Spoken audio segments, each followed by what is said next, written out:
Now here, therefore, the Kerala Highway, Expressway, and now the K-Rail with more than 1 lakh crores as its budget as per Niti Aayog. How much of environmental impact it will bring in is not even known because it is not even studied, and even the National Green Tribunal is not accepted.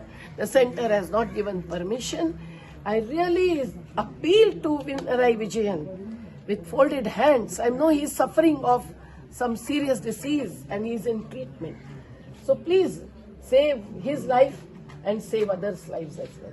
He can really review the project and really improve the present railway system and oppose Modi government on the issue of privatization of railway, which is going to take a toll of lakhs of employees in the profit-making public sector like the Railway Corporation.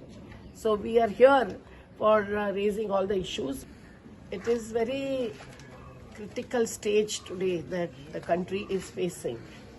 On one hand, we are losing our brothers and sisters, and we have lost a few lakh of them due to lack of oxygen. And yet, the rulers in the country have not really understood the value of the natural resources for the people's life and livelihood.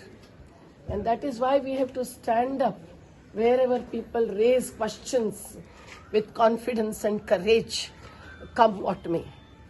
And that is K-Rail issue as well. Tomorrow I am going to Calicut to visit certain field areas and see how the stones are put inside the houses and what is really happening in the name of K-Rail.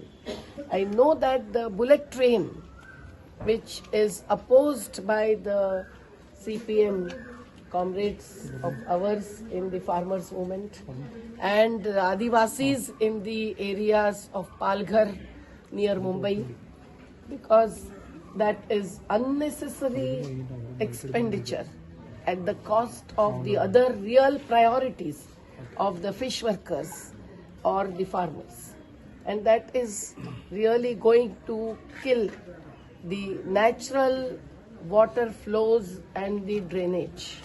This is faced by Kerala already since last 2 to 3 years.